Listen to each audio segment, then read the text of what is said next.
হঠাৎ করে সন্ধ্যার পরে মোবাইল দেখতে বসে মোবাইল টিপতে টিপতে ফেসবুকে ঢুকলাম।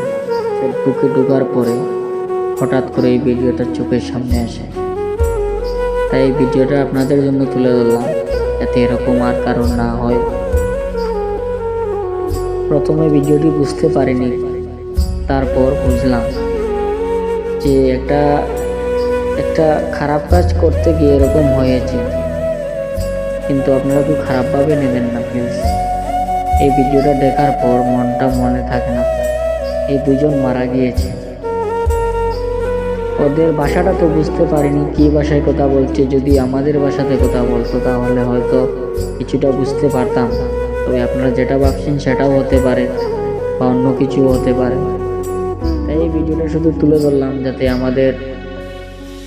আমি কথা বলছি তাই এই আওয়াজটা আপনাদেরকে শোনাতে পারছি না, কিন্তু ওরা খুব চিৎকার করছে কষ্টে। আপনারা অন্য ভিডিওতে দেখতে পাবেন যে এরা খুব কত কষ্ট পাচ্ছে, অনেক কষ্ট পাচ্ছে ওরা। কিন্তু ভগবান কেন এরকম করলেন ওনাদের সাথে, এটা একটি প্রশ্ন রয়ে গেল আর কি।